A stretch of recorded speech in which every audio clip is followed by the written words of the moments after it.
FA50 대비 KF21은 15%의 국산화율이 높아졌습니다. 항공전자가 거의 다 우리가 국산화를 이루었기 때문에 엔진 레이더 같은 걸 업그레이드 할 수 있고, KF21을 호위하는 스텔스 무인 편대기, 요거는 현재 미국에 있는 제작사가 대한항공에 연락을 해서 이게 협력을 할 가능성이 있습니다. 무인 전투기 수요가 미국에 굉장히 많이 있어요. 요거 대한민국의 그런 기업에 대한 경쟁력을 미국에서 인정해줬다, 그렇게 볼 수도 있겠네요.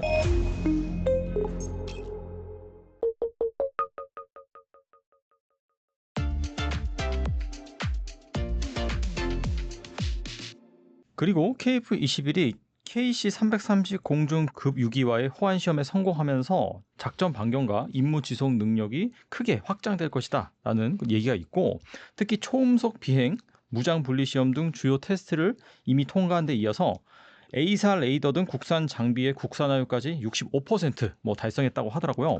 이런 성과가 이 KF-21 수출 경쟁력 강화에 긍정적인 영향을 미친다고 볼 수 있을까요?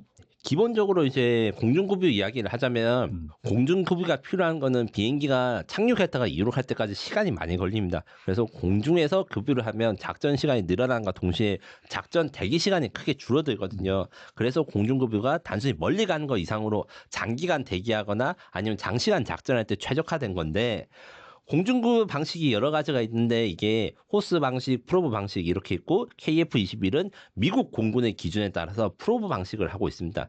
다만 이제 FA-50 같은 경우에는 이 미국 해군의 그 호스 앤 드로그란 방식을 사용하고 있고, 이게 호환이 잘 안 돼요. 그렇기 때문에 이제 아마 제 생각에는 FA-50도 이제 미국 그 FA-50이나 KF-21이 앞으로는 다양한 공중급유 방식을 채용할 수 있도록 개량될 것으로 보이고, 한 가지 제가 이제 좀 아이디어식으로 좀 제안 드리고 있던 게 뭐가 있냐면, 우리 경쟁자라 할 수 있는 라팔 전투기 같은 경우에는 공중급유기가 없어도 공중급유가 됩니다. 이게 무슨 말이냐고 하면, 네네. 버디 투 버디라는 형식이 있어요. 공중급유기는 다들 한번 보셨겠지만 여객기거든요. 국제선 여객기라 할 수 있는 A330 우리나라 아니면 보잉 767 이런 걸 쓰는데, 네. 여기 가격이 좀 비싸고 안 가지고 있는 나라가 꽤 많아요. 미국 해군에서 처음 발명된 방법이 뭐냐면, 전투기끼리 연료를 주고받는 거예요. 그래서 KF-21이 연료 탱크를 장착한 다음에 다른 KF-21에 연료를 공급할 수 있는 기능이 지금 미국의 슈퍼오넥, 그 다음에 프랑스의 라파렌 이게 구현이 됐거든요. 이런 것도 아마 수출국이 요구를 하면 이제 좀 연구를 해서 우리가 급유기도 되고 이렇게 하면 수출 경쟁력이 좀 생길 거라 생각이 들고, 또 이제 초음속 비행이라든가 무장 분리 이런 것들 같은 경우에는 주요 테스트는 통과했는데, 제가 취재를 해보니까 앞으로 남아있는 게, 그래서 일반적인 비행 형식 이걸 뛰어넘어서 좀 극단적인 상황에서 하는 거기 때문에 좀 걱정이 많으시긴 해요. 근데 지금까지 아무런 문제가 없었기 때문에 잘 준비를 해가지고 힘든 상황, 그러니까 어느 정도가 힘들려고 하면 그냥 미사일 쏘는 거랑, 초음속 상황에서 미사일 쏘는 거랑, 가만히 있을 때 미사일을 쏘는 거랑, 엄청 상승을 하거나 하강을 할 때 미사일 쏘는 거랑, 이게 난이도가 다르거든요. 그렇겠네요, 진짜. 그 부분에 대해서 지금 잘 준비해서 테스트를 할 거라고 하니까, 요게까지 완벽하게 다 검증이 되면 이제 수출 경쟁력이 늘어날 것입니다. 근데 이거는 이제 수출 경쟁력이 늘어나기보다는 수출의 첫 번째 조건이 될 것이고, 요게 기본적인 요구 조건을 통과하는 것이, 이제 요거를 통과하지 못하면 이제 큰일 나는 거죠. 네, 그런 자격이라 생각하고, 마지막으로 이제 국산 장비 65% 이야기에 대해서 제가 한번 이야기를 드렸는데, 65%가 높냐 낮냐 하면 낮은 편입니다. 하지만 공군으로 치면 높아요. 이게 무슨 소리냐? K2 전차, K9 자주포 이런 것들의 국산화율을 80%가 넘습니다. 그런데 T50 같은 경우는 50% 정도 된다고 이야기를 해서, T50이나 FA50 대비 KF21은 15%의 국산화율이 높아졌습니다. 그런데 이게 국산화율이 기준이 금액 기준이거든요. 부품 개수 이런 게 아니고, KF21 한 대를 팔았을 때 국내 업체한테 얼마가 가느냐 했을 때 65%의 금액이 국내 업체에 가기 때문에 국산화율이 65%다. 이래가지고 이렇게 돼 있기 때문에 단순히 수치가 낮다고 이제 하시는 게 아니고, 그렇게 이제 낮게 말씀하시는 게 아니라 하면 안 되고, 핵심 무기, 그러니까 항공전자가 거의 다 우리가 국산화를 이루었기 때문에 우리가 자유롭게 항공기와 무장을 통합하고 이 엔진 레이더 같은 걸 업그레이드 할 수 있고, 다만 우리 숙제가 엔진에 대해서 국산화율이 낮다. 그래서 나머지 35%는 엔진 국산화에 달려있다. 이렇게 정리할 수 있습니다. 아무래도 전투기의 심장이 엔진이다 보니까 이거 금액이 상당하다 보니까 이거를 국산 아직 못 해가지고 그 정도 국산으로 보이고 있다라고 볼 수 있겠네요. 네, 맞습니다. 약 200억 정도 생각하시면 아. 되고요. 지금 이제 국내에서 생산은 하는데 이게 네. 라이센스 생산이라고 해가지고 이제 도면, 그러니까 제너럴 일렉트릭으로부터 도면이나 부품을 받아서 한국에서 최종 조립을 하는 이렇게 생각하시기 수준이고, 우리가 독자적으로 엔진에 무슨 팬을 설계한 걸 적용하거나 이런 걸로 하려면 아직 그게 멀었기 때문에 첨단 엔진 사업이라는 게 존재해서 그런 걸 이제 추진하겠다 이렇게 선언을 하는 거죠. 뭐 한화랑 두산이 잘 하고 있으니까 뭐 기다려 보죠. 네. 네. 그리고 KF-21은 나선형 개발 방식을 통해서 단계적으로 이제 성능을 업그레이드할 계획인데 2026년부터는 공대공 임무 중심의 블록 1, 2027년 이후에는 공대지 타격 능력을 갖춘 블록 2, 그리고 2030년대에는 5.5세대급 스텔스 성능을 갖춘 블록 3까지 계획이 되고 있는데 이렇게 단계적으로 전력화를 추진하는 그런 뭐 이유가 있는지 여기에 장단점이 있을까요? 세상의 거의 모든 전투기가 이런 단계적 개발 방식을 하고, 나선형 방식이라 하면 사실 나선형이랑 단계적 개발은 약간 다른 의미인데 F-35가 모범적인 나선형 개발을 했고, 요거는 무슨 말이냐, F-35는 그 나왔을 때 세상에 존재하지 않는 기능과 새로운 능력들이 많았어요. 그래서 너무 리스크가 높기 때문에 그 존재하지 않는 것에 대해서 기능을 구현하고 증명하려면 충분한 준비 시간이 필요하는데, 일단 기능이 구현되는 것부터 작투입을 하자, 그리고 검증된 것부터 하자 하는 게 나선형 개발이고, 그러면 이제 단계적 개발도 똑같은 거 아니냐는데, 단계적 개발에서 KF-21의 단계적 개발은 사실은 이런 나선형 개발, 그러니까 존재하지 않는 거를 만드는 게 아니라 다른 나라들이 이미 확보한 기술을 우리가 확보한다는 식으로 해서 우리의 예산과 중요도에 따라 가지고 돈을 투입을 어느 프로젝트에 먼저 하거나 어느 작업에 먼저 하느냐, 요 순서를 조정하는 게 그 단계적 개발, 살라미 전술이라고 할 수 있는 이런 걸 사용한다 생각하시면 돼요. 그래서 KF-21의 단계적 개발 같은 경우에는 물론 1, 2가 확정돼가지고 하는 건데, 1보다 2가 늦게 나온 건 단순히 이제 1을 만들고 나면 2를 만들기 쉽기 때문이에요. 그러니까 공정상으로 이제 이야기를 해야 되는데, 공대공 능력을 먼저 갖추면 뭐가 증명되느냐, 비행 성능이 다 검증이 돼요. 왜냐하면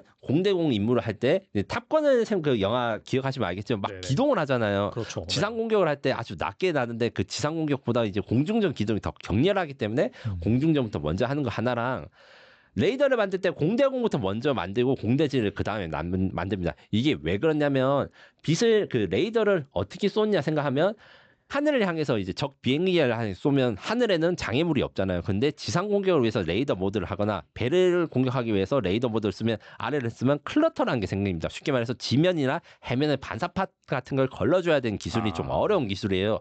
이런 식으로 해서 이런 게 이걸 먼저 만들어야지 뒤게 쉽겠구나, 이런 식으로 블록 1, 2가 구별되어 있는 것이고, 블록 2 이후는 사실 결정되지 않았고 지금 논의를 많이 하고 있습니다. 블록 3냐 KF-21EX냐 이렇게 질문하시는 분들이 저한테 많아요. 정확히 말하면 KF-21EX는 정부가 블록 3를 만들겠다고 결정할 때 카이는 정부한테 이런 식으로 블록 3를 만들어 보겠습니다 하는 제안서에 가깝습니다. 혹은 카이가, 정부가 이제 만약의 경우 블록 3를 만들지 않았을 때 카이가 자체적인 예산과 노력으로 해서 만들려면 이렇게 하겠습니다, 이런 것입니다. KF-21EX의 실용화가 2039년이 목표예요. 이게 완전 실용화인데, 이렇게 돼서 KF-21EX가 너무 늦게 나오는 거 아니냐, 그때쯤 되면 뭐 저도 환갑이 돼 있을 거고 지금으로부터 한 14년, 15년 이상 걸리는데, 요렇게 되는 거는 이제 정부 지원을 아예 안 받고, 그러니까 카이 자체적으로만 했을 때 그 정도 걸린다는 거고, 블록 3가 결정되고 그다음에 개발 방식과 어떤 걸 만들지가 이제 조정이 되고 나면 그거보다 더 빨리 나올 수 있을 것이다. 왜냐하면 국책 사업으로 지원을 받기 때문에. 다만 요게 대해서 국책 사업을 할 때 KF-21EX라는 거는 이제 모든 것을 다 집어넣은, 사실 지금 생각할 수 있는 기능을 다 집어넣은 것에 가깝기 때문에 어떤 걸 먼저 넣고 어떤 건 빼고 이런 거에 대한 논의나 연구는 좀 필요하다, 이렇게 생각하시면 되고, 현재 거기에 대해서 저도 의견이 있고 여러 가지 제안을 두고 있는데, 만드시거나 생각하시는 분들이 많은 이제 노력을 하고 있기 때문에, 다 저희 그 부탁은 국산 플랫폼이기 때문에 우리가 남들이 갖추지 못하거나 우리만 필요한 것에 대해서 적용하기 쉬운데, 요게 대해서 좀 잘 생각을 해주시고, KF-21만 이렇게 단계적 개발을 한 게 아니라 F-35도 단계적 개발을 하는데, F-35는 단계적 개발을 하면 이게 문제가 있습니다. 무슨 문제가 있냐, 우리는 지금 현재 쓰고 있는 건 블록 3라고 해요. F35 블록 3. 근데 블록 4를 구매하려니까 가격이 20% 올라요. 아, 그다음 블록 4를 3를 4로 업그레이드 할 때 돈이 얼마나 하니까 몇 천억 원 달라고 해요. 이게 외국에서 이제 또 외국 플랫폼이다 보니까 외국에선 당연히 수출할 때 좀 많이 남겨 먹으려고 이렇게 하는 건데 당연하죠. 네. 국산 플랫폼은 이런 개량을 할 때 드는 비용과 효율이 훨씬 더 좋아지는 것을 잘 염두에 두시고 공군도 이제 KF-21 블록 3에 좀 관심을 가져 주셨으면 좋겠습니다. 그리고 최근 방위사업청이 KF-21을 호위하는 스텔스 무인 편대기를 또 공개를 했습니다. 올해 처음으로 비행 시험을 마친 후 내년 중에 KF-21과 동반 시험 비행에 돌입한다는 계획인데 이번 무인 편대기 공개 어떻게 보셨나요? 일단 사실이 약간 아닌 게 있습니다. 그래요? KF-21가 내년 중에 동반 비행 시험에 돌입했으면 좋겠지만 이게 어렵습니다. 무슨 말이냐고 하면 KF-21을 호위하는 스텔스 무인 편대기 요거는 현재 두 종류가 개발 중입니다. 첫 번째로 말씀하신 어떤 대한항공이 제작하는 로어스라고 하는 무인 편대기인데 요 같은 경우에는 올해 말 초도 비행을 하고 2027년까지 KT-1 훈련기와 같이 비행을 합니다. KT-1 훈련기는 현재 기본 훈련기라는데 쉽게 말해서 프로펠러 비행기예요. 아, 이게 개발 과정이나 여러 가지 사정을 생각해서 KF-21에 통합을 하려면 이게 시간이랑 일정이 안 맞아가지고 이렇게 선택을 했는데 그래서 2027년까지 우선은 이제 이 무인 편대기가 훈련기랑 통합을 하고 그 이후에 KF-21이랑 이제 통합하는 작업이 따로 필요하고요. 대한항공 외에도 카이가 자체적으로 AAP라고 하는 무인 편대기 기본형을 만들고 있습니다. 요거는 로어스보다 훨씬 작은 비행기. 그러니까 로어스 같은 경우에 몇 톤, 한 4, 5톤 정도 되는데 요거는 150kg이에요. 크기는 작지만 그 자율 비행 기술이나 이런 것들에 대해서 카이가 상당히 많이 노력을 해서 올해 초도 비행을 하고 2027년까지 FA50과 같이 비행을 하는 것을 목표로 하고 있습니다. 사실은 이제 올 서울 에어쇼에도 이게 실물을 둘 다 볼 수 있을 것이고 특히 로어스 무인 편대기 같은 경우에는 이번 서울 에어쇼에서 최초 공개가 되는데 실제로 보시면 되게 커요. 생각보다 크고 좀 놀라요. 왜냐하면 KF-21이나 F-15 같은 사람이 탄 비행기를 보시다가 무인 전투기를 보면 무인 전투기도 사람이 안 탔으니까 좀 작고 별로라고 생각하실 수 있는데 대한항공이 만든 중고도 무인기도 사실 KF-21보다 크기가 크고 그래요? 예, 로어스 요거 같은 경우에는 이 중고도 무인기보다는 작지만 상당히 볼륨이 있습니다. 요 해가지고 아마 임팩트가 있을 거라고 생각을 하고 다만 이건 있어요. 뭐가 있냐면 앞서 말했는데 지금 두 종류의 무인 편대기가 개발되고 있고 KF-21에 어떤 게 통합될지 요게 사실 결정을 하려면 시간이 좀 필요해요. 대한항공과 카이가 각각 자신들의 모델을 만들어서 결정을 하는데 제가 보기엔 요것도 이제 앞으로 뒤에 말씀드린 이제 첨단 엔진이나 이런 몇 번 말씀드렸던 사업들을 국책 사업으로 간다고 제가 말씀드렸는데 요것도 정부랑 공군이 이게 기종 선정을 어떻게 할 것인가 이런 걸 정해가지고 만들고 표준화된 무인 편대기 규칙 이런 걸 만들어야 되는데 요 같은 경우에는 지금 현재 좀 해외 협력이라든가 이런 것들과 이슈가 있습니다. 무슨 말이냐면 제가 이번에 사람들이 중요한 뉴스인데 놓친 게 하나 있습니다. 네. 대한항공의 그 로어스 무인 편대기는 제트 엔진을 가진 무인 전투기거든요. 그거랑 비슷한 거를 미국도 만들고 있는데 미국에 있는 제작사가 대한항공에 연락을 해서 이게 협력을 할 가능성이 있습니다.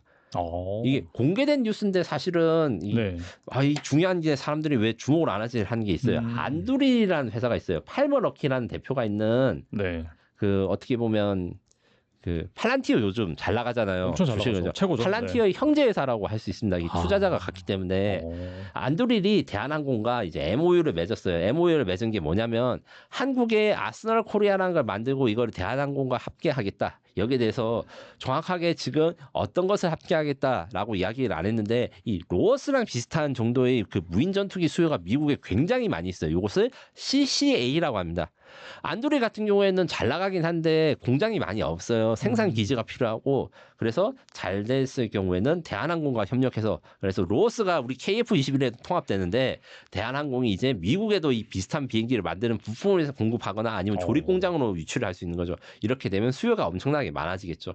이런 것들처럼 여러 가지 좋은 소식들이 많이 이야기가 되는데 한 가지 어려움이 있어요. 인공지능 만드는 게 너무 어렵다고 합니다. 인공지능이요? 예, 이런 걸 만들 때 필수적인 게 이제 AI 들어가는 것이라서 지금 국내 기술로 열심히 만들고 있긴 한데 이제 해외 국제 협력도 아무래도 난이도가 높다 보니까 이런 이야기가 나오고 있고 요게 대해서 우리가 남들보다 먼저 만들 수 있으면 그 소버린 AI 요새 이야기를 하고 다른 산업 분야에서 많이 이야기를 하는데 국방 분야에서도 큰 발전이 예상됩니다. 근데 이게 대한항공에 그 MOU를 맺고 또 제작이라든지 뭐 그런 부분을 요청했다는 것 자체가 확실히 이 대한민국의 그런 기업에 대한 경쟁력을 미국에서 인정해줬다 그렇게 볼 수도 있겠네요. 네, 그리고 실제로 이런 급의 비행기를 만들어서 비행을 실제로 해본 게 튀르키예, 미국 정도밖에 없기 때문에 유럽도 한번 시험기만 하고 말았어요. 그렇기 때문에 한국이 다른 건 좀 뭐 그 뒤처지더라도 지금 열심히 이 무인기에 대해서 투자를 하고 특히 CCA라는 이 사업 관련해 가지고 많이 연구를 하면 한국이 얻을 수 있는 산업 분야, 그다음에 방위 사업의 발전 분야가 굉장히 클 것이라 생각합니다.